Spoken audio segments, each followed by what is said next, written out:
Hello and welcome to the commerce at home. आज हम पढ़ने वाले हैं बिजनेस का नेक्स्ट चैप्टर। लास्ट हमने पढ़ा था इनवर्ड और आउटवर्ड करेस्पॉन्डेंस। हमने क्या पढ़ा था? इनवर्ड और आउटवर्ड करेस्पॉन्डेंस। आज हम पढ़ने वाले हैं commercial correspondence and it's main parts, मतलब व्यापारिक पत्र और उसके मुख्य अंग। ठीक है, चलिए स्टार्ट करते हैं। अगर आप लोग पिछली वीडियो नहीं देखे हैं तो पहले उसको देख लीजिए, तभी ये समझ में आएगा कि लेटर होता क्या है। करेस्पॉन्डेंस का सीधा मतलब होता है कोई प्रपत्र, लेटर। मीनिंग ऑफ लेटर, क्या होता है letter? It is a paper on which message और इंफॉर्मेशन, मतलब एक ऐसा पेपर जिस पर कोई संदेश या कोई इंफॉर्मेशन लिखकर कोई व्यक्ति किसी दूसरे व्यक्ति को या कोई संस्था किसी दूसरे संस्था को दे रही हो तो उसको हम क्या बोलते हैं? लेटर। उसको पत्र बोला जाता है। मतलब कोई ऐसा पेपर हो जिस पे हम कोई संदेश लिखकर किसी दूसरे को भेज रहे हो तो उसे हम क्या बोलते हैं? पत्र। ठीक है, अब इसको दो भागों में बांटा गया है। एक फॉर्मल, हिंदी में बोलते हैं औपचारिक। क्या बोलते हैं? औपचारिक।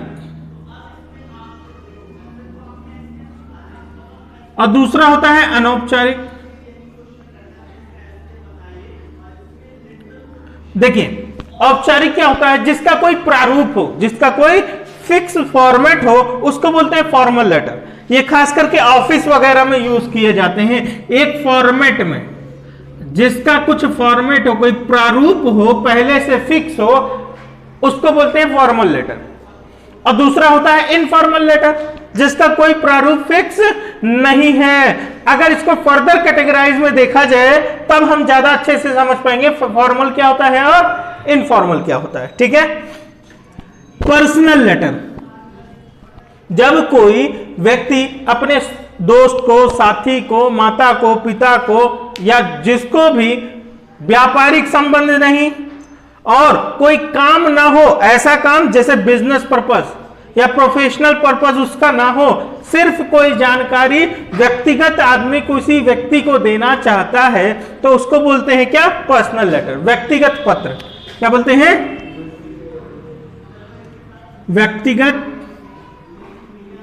पत्र।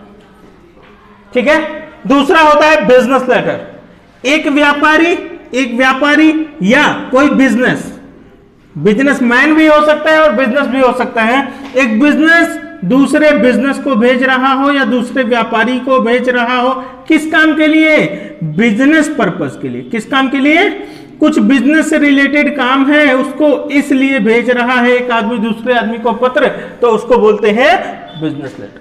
ठीक है, तीसरी बात गवर्नमेंटल, जब कोई सरकारी ऑफिस या सरकारी आदमी, सरकारी ऑफिस भी या सरकारी आदमी, अधिकारी जिसको बोलते हैं, दूसरे अधिकारी को या फिर दूसरी कोई गवर्नमेंट ऑफिस को कोई लेटर भेजता है, कोई संदेश भेजना चाहता है, तो वो जिस लेटर में लिखकर भेजता है उसे हम क्या बोलते हैं?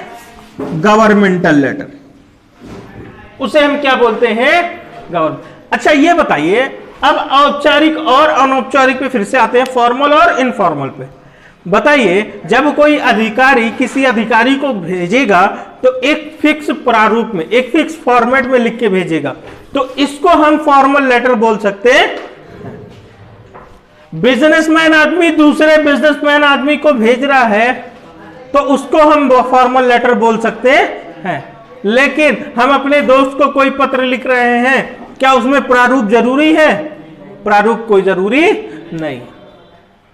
जब कोई व्यक्ति व्यक्तिगत पर्पस के लिए, मतलब पर्सनल पर्पस के लिए किसी को लेटर भेजता है, बिजनेस पर्पस के लिए नहीं, ऑफिशियल पर्पस के लिए नहीं, तब उसको हम क्या बोलते हैं? पर्सनल लेटर या फिर इनफॉर्मल लेटर। ठीक है, अब इससे आगे क्या होता है? हमें पढ़ना है बिजनेस, तो बिजनेस में हमें कौन सा लेटर पढ़ना है? भैया बिजनेस लेटर पढ़ना है। क्या पढ़ना है? Business letter. तो बिजनेस लेटर का मतलब समझ लेते हैं। बिजनेस लेटर का मतलब मैंने समझाया कि जब कोई व्यापारी या कोई व्यापार, मतलब कोई बिजनेस हो या कोई बिजनेसमैन हो किसी दूसरे बिजनेसमैन को किस पर्पस के लिए, किस काम के लिए, सिर्फ बिजनेस पर्पस के लिए कोई लेटर भेजता है तो उसे हम क्या बोलते हैं, business letter. A letter is written by a business, business भी हो सकता है और बिजनेस मैन भी हो सकता है। फॉर बिजनेस, किसके लिए, फॉर बिजनेस पर्पस, किस काम के लिए, व्यापारिक काम के लिए, ठीक है। And send to another business, किसी और बिजनेस को भेज सकता है या बिजनेस मैन को भेज सकता है।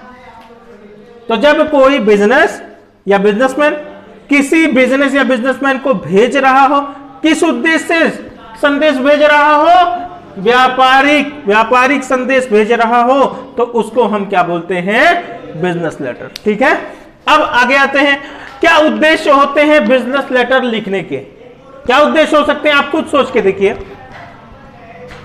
भैया उसको अपनी सेल बढ़ानी होगी, हाँ जी, सेल बढ़ानी होगी, जानकारी पहुंचानी होगी, कोई कंप्लेन हो तो उसको बताना होगा, मीटिंग के लिए भी हो सकता है, एक ही जानकारी कई लोगों के पास भेजनी हो, भैया सस्ती पड़ती है। अगर सोचो, तुम खुद सोचो, अगर तुम पर्सनली जाके मिलते, यहां से लेके लखनऊ तक जाते तुम किसी व्यापारी से मिलने, अपने व्यापारी से मिलने, तो तुम्हारा कितना खर्चा होता, बहुत खर्चा होता। लिहाज में एक लेटर लिखिए और वही लेटर बाई पोस्ट भेज दीजिए, एक दिन में पहुंच जाएगा, वो आपका 50 रुपए में काम हो जाएगा। तो इसीलिए लिखा हुआ देखिए इंपॉर्टेंस में, इकोनॉमिकल, मितव्ययी, हिंदी में क्या बोलते हैं, मितव्ययी, सस्ता पड़ता है, या हिंदी में और लिखो कम खर्चीला, क्या लिख सकते हैं, कम खर्चीला। देखिए ऑब्जेक्ट ऑफ बिजनेस लेटर, क्यों लिखे जाते हैं business letter, increase in sale, अपनी बिक्री बढ़ानी हो तो जानकारी भेजनी पड़ेगी, जानकारी भेजेंगे तो लेटर काम आएगा, लेटर काम आएगा। दूसरी बात, फॉर सेटिस्फैक्शन ऑफ कस्टमर, भैया कस्टमर सेटिस्फाई है या नहीं इसकी जानकारी कैसे मिल सकती है, वो हमको लेटर भेज दे कि हाँ आपका लेटर सामान बिल्कुल ठीक था, ठीक है। फाइंडिंग न्यू कस्टमर, अगर हमको नए कस्टमर बनाने हैं, अगर हमको नए कस्टमर बनाने हैं तो हम एक ही जानकारी कई लोगों के पास भेजकर नए कस्टमर और नई बाजार ढूंढ सकते हैं। कस्टमर भी लिख लीजिए और यहां पे क्या लिख लीजिए, भैया मार्केट मतलब क्या है, कहीं और बाजार ढूंढिए, वहां पे भी हम अपना प्रोडक्ट बेचेंगे, है ना। तो एक ही लेटर कई सारी मार्केट में भेजकर एक साथ हम अपने कस्टमर और मार्केट बढ़ा सकता है। दूसरी बात, बैड डेट्स रिकवरी, अगर कोई आदमी पैसा नहीं भेज दे रहा है तो हम उसको लेटर भेजकर ये सूचना दे सकते हैं कि भैया आप अपना पैसा जल्दी, जैसे अफान साहब आप अपनी फीस जल्दी पे कर दीजिए। ये क्या है, एक जानकारी भेजी जा रही है दूसरे आदमी को, क्यों भेजी जा रही है, ताकि आप बकाया अपना क्या कर दीजिए, पे कर दीजिए। अगर हम यहां से बैठ के लेटर लिख के भेज दें तो ये हमारा क्या होगा, हमारा क्या होगा, समय भी बचेगा और पैसा भी बचेगा। दूसरा एडवर्टीजमेंट, प्रचार के लिए, प्रचार के लिए हम पत्र का उपयोग कर सकते हैं, जैसे कि विषय सूची, प्राइस लिस्ट वगैरह लेटर के साथ अटैच कर दीजिए और भेज दीजिए। हमारे यहाँ पंपलेट में, पंपलेट भी बोलते हैं, कैटलॉग भी भेज सकते हैं, है ना। तो ये सब क्यों भेजी जाती हैं, सूचना भेजने के लिए। और सूचना जब किसी को भेज रहे हैं तो क्यों भेज रहे हैं, प्रचार करने के लिए ना भेज रहे हैं, तो प्रचार भी होता है। और इंपॉर्टेंस में देखिए भैया क्यों जरूरी है लेटर लिखना या लिखवाना, भैया ये सस्ता पड़ता है, ये हमको क्या पड़ता है, इकोनॉमिकल, मितव्ययी, मोर इफेक्टिव, ज्यादा इफेक्टिव होता है। अगर हम लेटर के थ्रू काम करते हैं तो वो ज्यादा इफेक्टिव होता है, क्योंकि वो एक प्रारूप में लिखा होता है और जो जानकारी वाली चीज होती है वो वही आदमी पढ़ता है। बिल्कुल बिल्कुल। Communication with more than one at one time, at a time लिख सकते हैं। मतलब क्या, एक ही वक्त में हम कई सारे लोगों से बात कर सकते हैं। एक लेटर की डुप्लीकेटिंग करवा लीजिए, क्या करवा लीजिए, डुप्लीकेटिंग करवा लीजिए।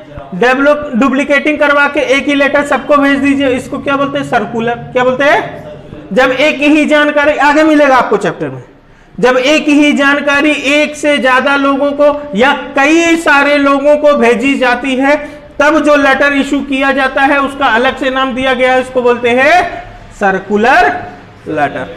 ठीक है, हाँ, गश्ती एविडेंस के रूप में काम आ सकता है। एविडेंस के रूप में मान लो कोई आदमी हमको ऑर्डर दिया था, ऑर्डर लेटर भेजा था, वो भी तो बिजनेस लेटर है। ऑर्डर लेटर भेजा, हम रखे हुए उसको कॉपी बनाकर, हम उसको माल भेजे, उसने कहा देखो मैंने कोई ऑर्डर नहीं दिया था, तो बताइए वो पत्र जो हम रखे हुए हैं वो एविडेंस के रूप में काम आएगा कि नहीं आएगा? बिल्कुल काम आएगा। बात समझ में आ रही है? समझ में आ रही है? चलिए एक और है फुलफिलमेंट ऑफ कंप्लेंट। भैया कंप्लेन अगर कोई आती है मेरे गुड्स के बारे में, मेरे सामान के बारे में, या मेरी सर्विस के बारे में, मैंने टाइम से नहीं पहुंचा या कुछ भी, दोनों बातें होनी चाहिए ना। मान लो, अब तुम खुद सोचो, मान लो हम पटाखा की दुकान, पटाखा जो बोलते हैं, पटाखा जो होता है, मान लो हम उसकी दुकान करके रखे, दीपावली आने वाली है और हमने कहा 10 दिन बाद दीपावली, हमने कहा एक ट्रक पटाखा भिजवा दीजिए। अब वो दीपावली वाले दिन भिजवा रहा, क्या घर में फोड़ने के लिए एक ट्रक पटाखा मंगवा रहे थे क्या? तो बताइए यहां पे हम अगर नहीं भी बताते तो उसको ये समझना चाहिए था ये व्यापारी है ना, ये क्या है, पटाखे का व्यापारी है, वो बेचेगा, रखने के लिए मंगवा नहीं रहा। तो दीपावली के 2-4 दिन पहले भेजना चाहिए था उसको। बात समझ में आ रही है? तो ऐसी कुछ चीजें होती हैं जो रीजनेबल होती हैं, वो इंसान को अंडरस्टूड होती, क्लियर ना भी बताए तो काम हो जाता है। चलिए आगे की बातें देखते हैं।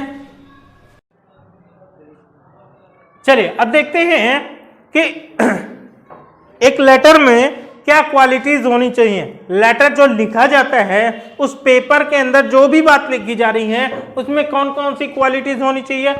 देखिए, qualities of best commercial letter.